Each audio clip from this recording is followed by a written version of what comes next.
Hello guys, bersama saya lagi dalam Alright Nota channel terkini daripada YB Rafizi Ramli ya, satu ucapan pencerahan yang begitu padu dan mantap sekali ya berkaitan dengan aspirasi masa hadapan Bumi Putra ya di dalam negara kita. Jadi soalan yang dikemukakan ini adalah satu soalan yang begitu mendalam sekali dan ini yang menarik ya untuk saya kongsikan bersama dengan Anda jawapan dan juga pencerahan daripada YB Rafizi Ramli secara direct.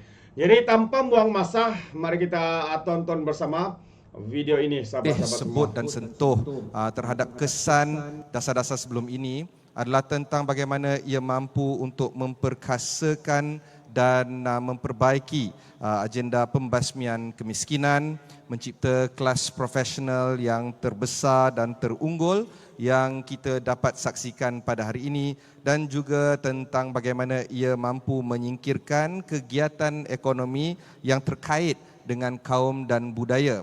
Namun demikian, wujud beberapa aspek yang perlu diberi penelitian yang lebih mendalam, terutamanya terhadap kesan-kesan yang tidak dijangkakan ataupun unintended consequences berdasarkan dasar-dasar yang telah pun kita laksanakan sebelum ini. Maka dengan ini kita harus bermula dengan isu polemik yang berkait dengan dasar-dasar Bumi Putra sebelum ini, sebelum kita memasuki topik perbicaraan masa hadapan yang ingin diaspirasikan oleh semua.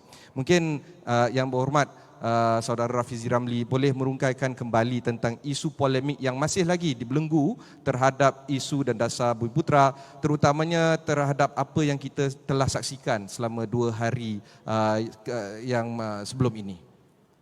Assalamualaikum warahmatullahi wabarakatuh. Alhamdulillahirabbil alamin wassalatu wassalamu ala asyrafil anbiya'i wal mursalin wa ala alihi washabbihi ajmain.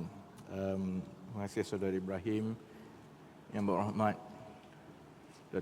Datuk Seri Dr. Zahid Hamidi, Timbalan Perdana Menteri Malaysia, sahabat-sahabat, saudara-saudari yang menonton sekalian.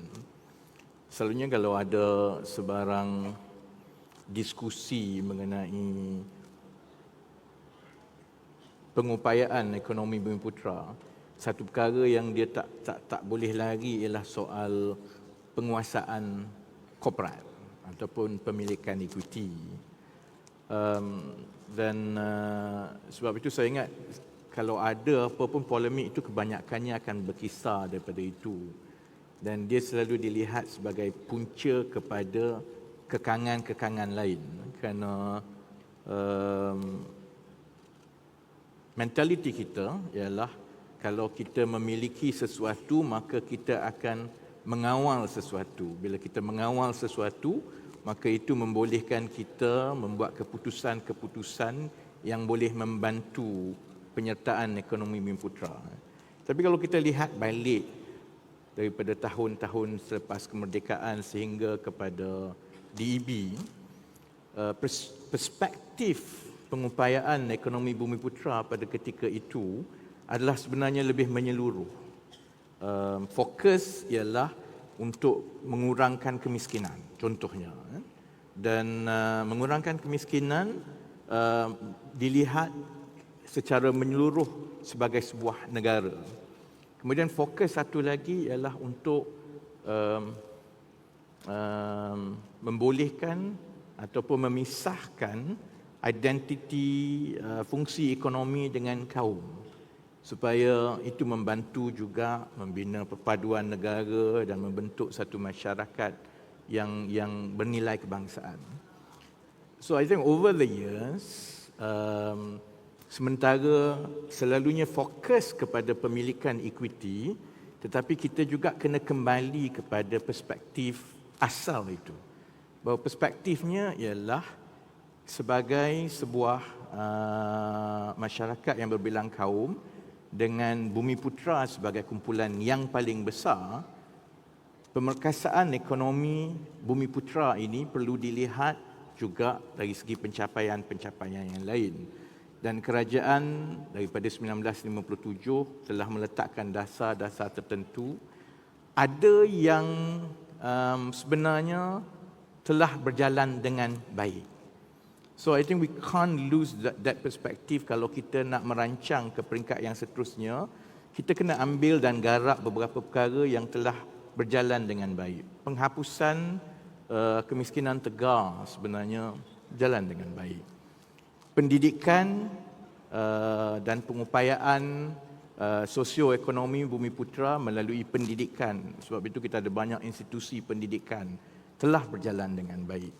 Dan hasilnya, selepas 3-4 dekad, kita sebenarnya mempunyai satu kumpulan profesional yang ataupun middle class yang paling besar dalam negara ini. Kalau kita lihat kepada kejayaan dasar-dasar daripada 60-an, 70-an, 80-an, 90-an, negara telah berjaya melahirkan kumpulan kelas menengah, middle class Bumiputera yang paling besar berbanding dengan bangsa-bangsa atau kaum-kaum lain.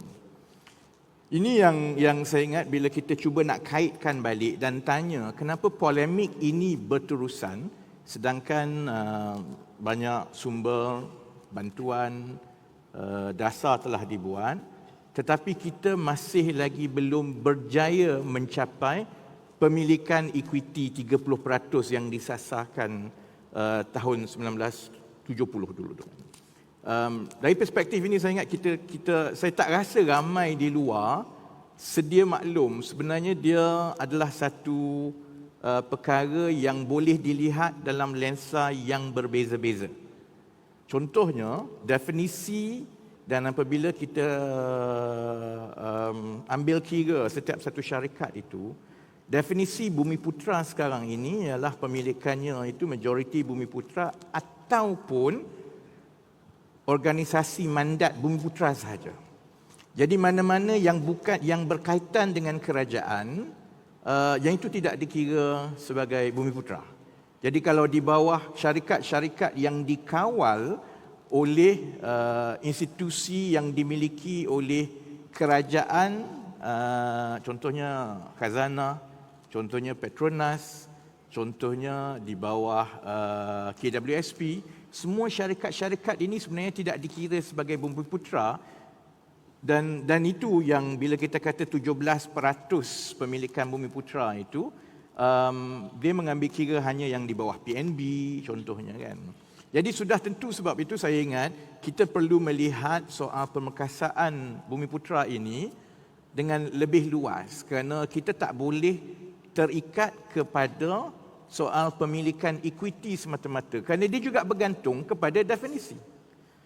Dan kalau kita tukar definisi sedikit, maksudnya dia mula mengambil kira syarikat-syarikat lain, maka angka itu akan berubah-ubah daripada satu zaman ke satu zaman. Itu satu perkara.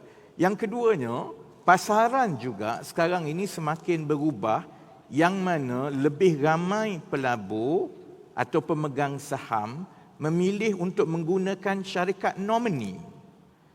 Jadi oleh kerana undang-undang kita membenarkan syarikat nomini, jadi sebab itu dari satu tahun ke satu tahun memang ada risiko kalau kita melihat kepada soal pengupayaan Bumiputera disamakan dengan pemilikan equity semata-mata, ada risiko yang dari satu tahun ke satu tahun dia semakin menurun.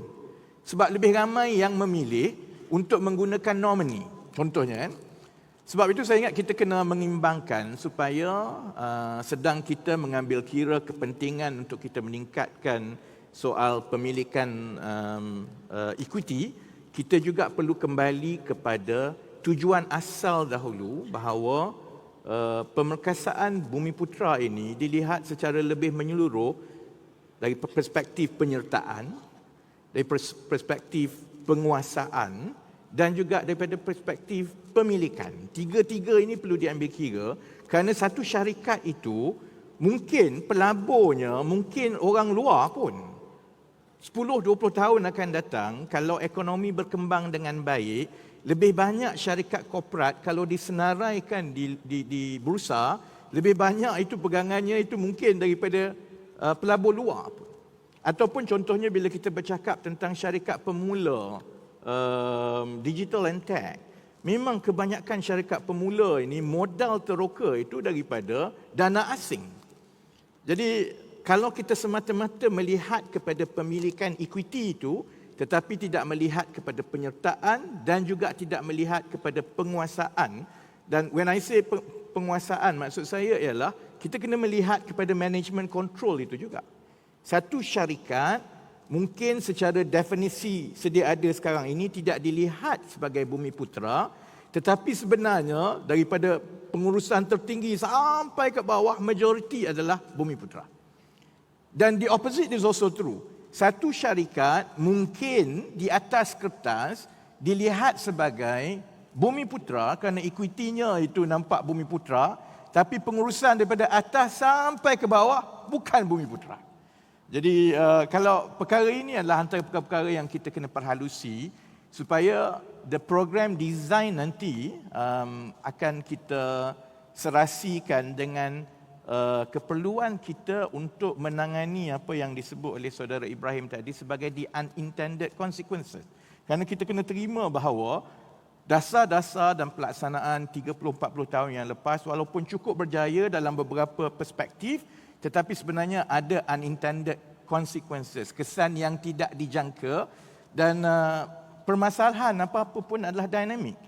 Masalah dalam tahun 80-an, dia tak sama details dia tu dengan masalah tahun 2000 contohnya. Jadi perkara-perkara ini yang saya ingat agensi dan kerajaan akan bagi tumpuan supaya kita dapat harmonikan untuk kita mengambil perspektif yang lebih menyeluruh ke arah menilai pengupayaan Bumiputera itu dari perspektif penyertaan termasuk juga penguasaan untuk kita ke arah mendapat pemilikan equity yang telah disasarkan. Yang Berhormat ada sebut tentang program design ataupun pembentukan program-program yang akan susuli dasar yang telah pun kita tetapkan. Tapi antara kesan-kesan yang tidak dijangkakan termasuk titik-titik buta ataupun blind spot, ketirisan dan sebagainya. Ini dari segi approach ataupun tindakan. Tapi dari segi dasar itu sendiri, Yang Berhormat, mungkin Yang Berhormat boleh kaji ataupun berkongsi tentang impak dan kesan terhadap kita memahami dengan lebih lanjut apakah dia penanda aras yang lebih bagus untuk menentukan penyertaan dan penguasaan dan pemilikan itu dapat tercapai. Kalau kita selalu gunakan ataupun lazimnya gunakan 30% equity, maka untuk masa hadapan, apakah dia call to action yang kita semua boleh get behind ataupun sokong, bukanlah dari segi sloganeering, tetapi dari segi istilah yang mudah dikongsikan untuk orang ramai. Saya ingat kita kena kembali kepada diagnosis kan. Kalau tengok diagnosis, kejayaan tahun 70-an, 80-an, 90-an itu telah melahirkan beberapa kelompok. Satu kelompok yang paling besar ialah kelompok kelas menengah profesional Melayu. Yang maksudnya bekerja profesional, yang bergaji tinggi, dan satu lagi ialah syarikat atau organisasi yang terlibat di dalam perniagaan tapi sama ada mereka GLC ataupun mereka agensi dan sebagainya. Pandangan saya, diagnosisnya ialah walaupun pada tahun 70-an semasa kita memberi tumpuan untuk mengurangkan kadar kemiskinan dengan memperkasakan pendidikan, pada ketika itu the thinking was kalau kita ada satu kelas menengah yang besar, mereka ini akan menjana nilai dengan sendiri. Logically, utility kita sebagai manusia, kalau kita berada di satu peringkat, tak cukup untuk kita makan gaji, kita nak ada syarikat kita sendiri, kita nak hasilkan nilai kita sendiri dan sebagainya. Jadi kita perlu kembali kepada diagnosis itu bahawa sedang kita ada kelas menengah yang besar, tetapi bila diukur kepada value creation, dan bila kita sebut sebagai value creation ni selalunya kita kira berapa syarikat ataupun penglibatan di dalam perniagaan lah. Dan daripada situ kita nampak orang ni kaya, orang tu kaya kerana dia ada company ni, company itu kan. Memang ada jurang yang ketara di antara Bumiputera dengan bukan Bumiputera. Bukan Bumiputera, contohnya saiz mereka lebih kecil dan kumpulan profesional mereka dari segi jumlah yang terlibat itu pun sebenarnya kecil berbanding dengan kumpulan profesional dan kumpulan menengah Bumiputra. Bezanya ialah kumpulan menengah Bumiputra berbanding dengan kumpulan menengah bukan Bumiputra, yang Bumiputra ini lebih banyak makan gaji. Jadi oleh kerana dia lebih banyak makan gaji, saya ingat dalam tempoh 2-3 dekad ini, yang berlaku ialah kumpulan Bumiputra menjadi penyumbang utama dari segi value adding kepada yang dah sedia ada. JLC, syarikat-syarikat MNC, kebanyakannya ini memang dari segi pengurusan, penyertaan, banyak Bumiputra kelas yang sebenarnya world class on their own right. Tetapi kalau nak dibandingkan dengan Bumiputra, kalau you take parity, seseorang yang berkelayakan dalam kelulusan tertentu, mempunyai pengalaman kerja tertentu, kebarangkalian yang Bumiputra profesional, yang bukan Bumiputra kelas menengah itu selepas 3-4 tahun mewujudkan syarikat sendiri, menghasilkan produk sendiri dan perkhidmatan sendiri, dan menambah dan menghasilkan nilai sendiri yang itu jauh lebih tinggi kepada yang dengan Bumiputra. Sebab yang Bumiputra ni, kalau dia masuk Petronas contohnya, is a career for life. Dia masuk pada umur 25, dia masuk sebagai eksekutif, junior eksekutif, dia akan tunggu naik. Jadi sementara Petronas itu besar, tetapi multiplying effect terutamanya yang sampai terus kepada kumpulan Bumiputra yang lebih besar itu adalah terhad. So I think this diagnosis bagi saya yang paling penting, cabaran kita pada ketika ini ialah bagaimana kita nak melonjakkan daripada asas dan kelebihan yang kita ada, iaitu kita ada kelas menengah yang besar, yang profesional, yang middle income, malah banyak yang high income, tetapi 50,000 sebulan bergaji itu cukup untuk mereka. Sedangkan kalau seseorang yang sudah sampai peringkat begitu, kalau bukan Bumiputra ataupun di luar negara, dia melihat, okay, I can take certain cuts and I rather go and start my own venture, because daripada saya jadi bos 4-5 orang, jaga produk yang telah diberikan kepada saya lebih pulangannya itu lebih besar kalau saya gunakan pengalaman dan kepakaran itu, saya pergi buat company saya sendiri. Dan daripada 5 orang, saya boleh gajikan 40 orang, 50 orang. Yang itu adalah diagnosis yang perlu kita beri perhatian, iaitu menghasilkan dan menukar kelas menengah Bumiputra daripada yang value adding kepada value creating. Because those two are very different. Dan pandangan saya, and I went through that process myself, daripada beasiswa, balik luar negara, kerja dengan JLC, gaji besar dan sebagainya, there comes a point yang saya merasakan bahawa, hang on, am I going to spend the next 30 years of my career doing this? Kerana sementara saya boleh jadi CEO besar, GM sana dan sebagainya, is very limited. Sedangkan kalau saya ada dan terima cabaran itu dan mula sendiri, maka itu akan membolehkan the economic cake and the multiplying effect itu melalui penghasilan nilai-nilai baru, produk baru, servis baru, company baru, kilang baru, yang itu sebenarnya akan menutup jurang di antara penyertaan dan penguasaan ekonomi Bumiputra berbanding dengan bukan Bumiputra. Maka ini lontaran yang sangat ambitious yang berhormat, di mana kita perlu mengorientasikan semula masyarakat kita untuk berganjak ataupun berhijrah dari penambah nilai kepada pencipta nilai. Maka dengan ini kita harus tanya di mana kita boleh bermula, sedangkan masyarakat-masyarakat lain yang bukan Bumiputra telah pun wujud satu situasi di dalam rumah mereka di mana mereka diberikan inspirasi daripada orang tua mereka untuk menjadi pencipta nilai dari kecil, dan kalaupun mereka menambah ilmu dan ingin menambah nilai, mereka ada cita-cita daripada kecil untuk mencipta nilai dengan sendirinya apabila waktunya tiba. Jadi adakah ini cabaran yang paling penting untuk kita rombak semula tentang apa itu yang kita takrifkan sebagai cita-cita yang berguna? What constitutes as a successful ambition?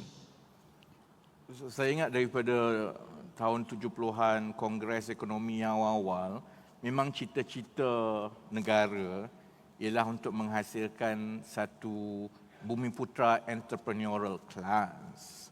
Maksudnya kelas niagawan Bumiputra, kerana lagi besar kelas ini, lagi banyak dia akan menyumbang kepada ekonomi negara, pembangunan dan sebagainya, kan.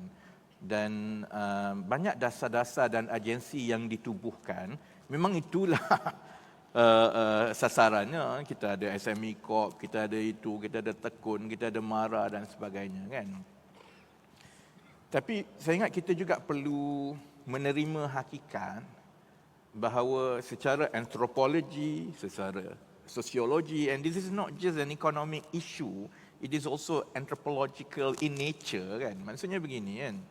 Tahun 60-an, 70-an, kan, oleh kerana jurang sosioekonomi yang besar di antara Bumiputra dengan bukan Bumiputra, kan. Jadi bila kita beri pendidikan dan cita-cita yang ditanam dalam anak-anak kita ialah kita nak makan gaji lah, kita nak kerja. Masa itu semua nak kerja-kerjaan lah. Kerana itu adalah profession yang berjaya, yang ada kedudukan, ada pulangan yang baik dari segi gaji dan sebagainya, kan. Kemudian tahun 80-an, 90-an itu dengan lebih banyak agensi ataupun syarikat GLC yang ditubuhkan berkaitan dengan kerajaan, maka kumpulan kelas yang seterusnya dia lebih tertumpu pula untuk menyertai GLC dan sebagainya, kan. Tapi itu masih lagi model, sukses model dalam masyarakat kita ialah menjadi CEO. Itu maksudnya menjadi CEO di syarikat-syarikat yang telah sedia ada, baik MNC ataupun baik GLC dan sebagainya, kan. Dan daripada awal, daripada sekolah lagi, saya ingat masa saya sekolah pun, kebanyakan orang bila tanya dia cita-cita nak jadi tokoh korporat contohnya, kan. Kau tanya dia korporat ni maksud apa? Dia nak jadilah CEO bank itu. Susah nak cari yang Bumiputra ini yang dia melihat bahawa jalan berniaga dan sebagai niagawan, kelas niagawan itu, walaupun bermula daripada di peringkat yang tidak seglamour di dalam sektor yang telah besar, payah yang melihat itu sebagai satu model untuk berjaya.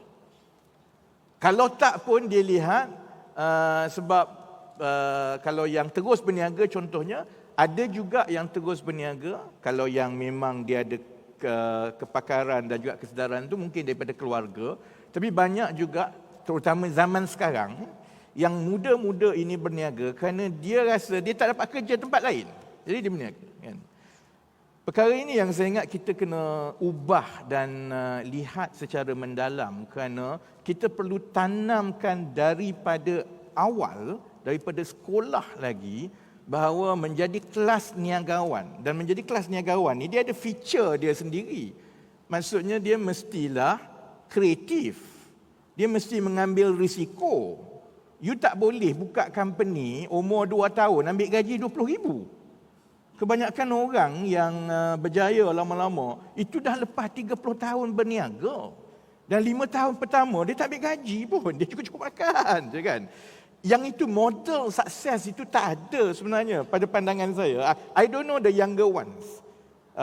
Over the last few years, bila saya duduk dengan yang muda-muda, baik di universiti, di sekolah, model sukses itu masih lagi, contohnya untuk jadi CEO sana sini, dia tak nampak jalan yang ini. Jadi bila dia tak nampak jalan itu, dia takutlah nak ambil risiko. Dia tak fikir secara kreatif lah macam mana nak menghasilkan produk baru dan perkhidmatan baru dengan menambah baik yang sedia ada. Dia pun tak ambil tahulah macam mana soal peraturan dan juga disiplin untuk memulakan perniagaan. Beza antara untung rugi dengan aliran tunai. Beza macam mana daripada pre-seed kepada seed, kepada PE, kepada listing. Dia tak nampak semua itulah.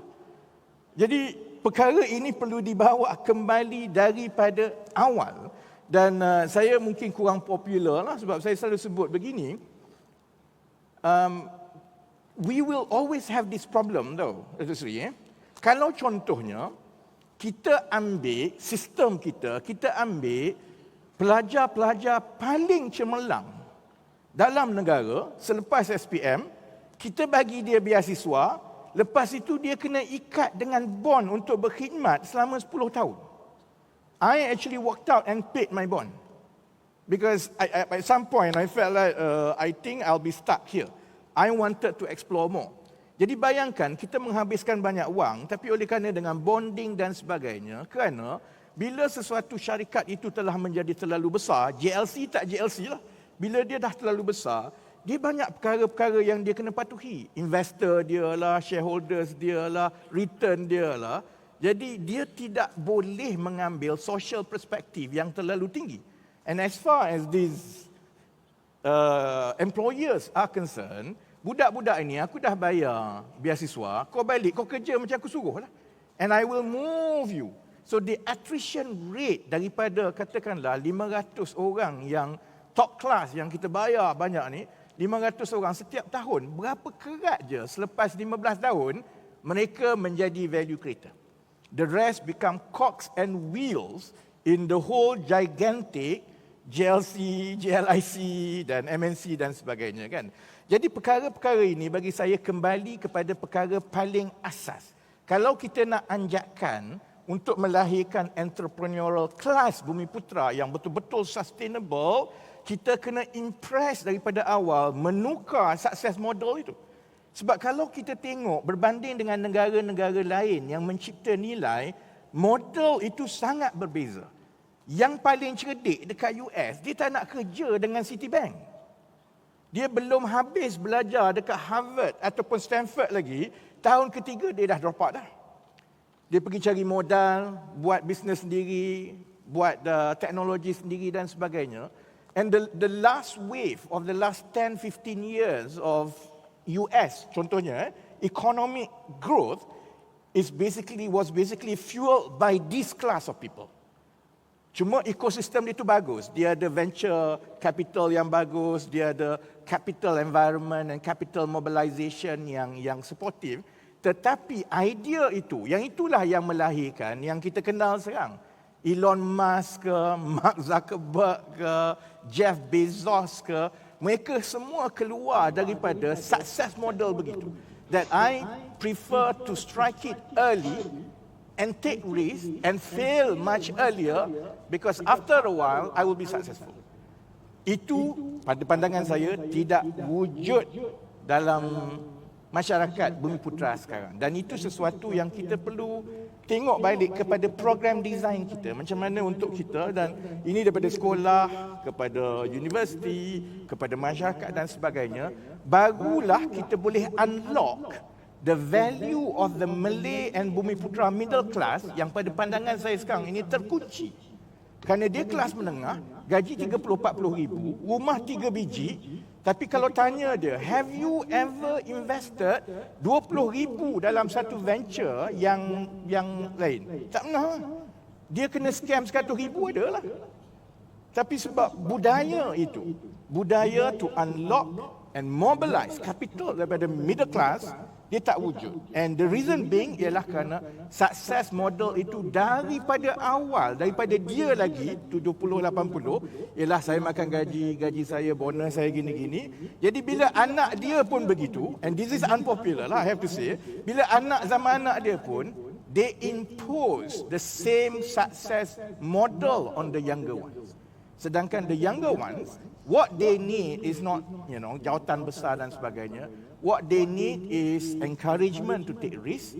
What they need is the system and our education system to uplift their creativity, and most importantly, terutamanya kepada Bumiputra Ventures, what they need is a wider and more efficient capital mobilization that doesn't depend entirely on government, because there's a limit to what the government can do. Adakah ini memberikan gambaran yang Terbaik sahabat-sahabat semua. Itu dia untuk sesi pertama ini. Sampai di sini saja. Kita akan masuk kepada part yang kedua. Tapi kita boleh dengar ya bagaimana penjelasan pencerahan daripada YB Rafizi Ramli.